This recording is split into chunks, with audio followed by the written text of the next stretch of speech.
பிரான்சில் சில்லறை விற்பனை நிலையங்களிலும் சூப்பர் மார்க்கெட்டுகளிலும் நடக்கும் திருட்டுக்களை தடுக்க செயற்கை நுண்ணறிவு தொழில்நுட்ப கருவி அறிமுகம் செய்யப்பட்டுள்ளது.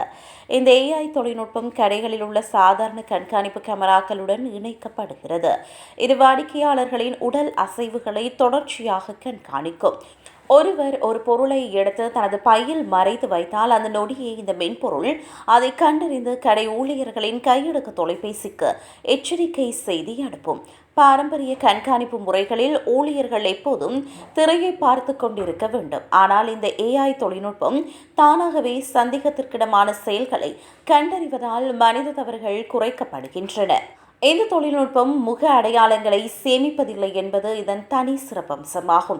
இது தனிநபர்களை அடையாளம் காண்பதற்கு பதிலாக அவர்களின் செயல்களை மட்டுமே பகுப்பாய்வு செய்கிறது. இதனால் தனிநபர் தரவு பாதுகாப்பு விதிகளுக்கு உட்பட்டே இது செயல்படுவதாக இதன் தயாரிப்பாளர்கள் தெரிவிக்கின்றனர். எனினும் இந்த AI கண்காணிப்பு குறித்து சில விமர்சனங்களும் எழுந்துள்ளன.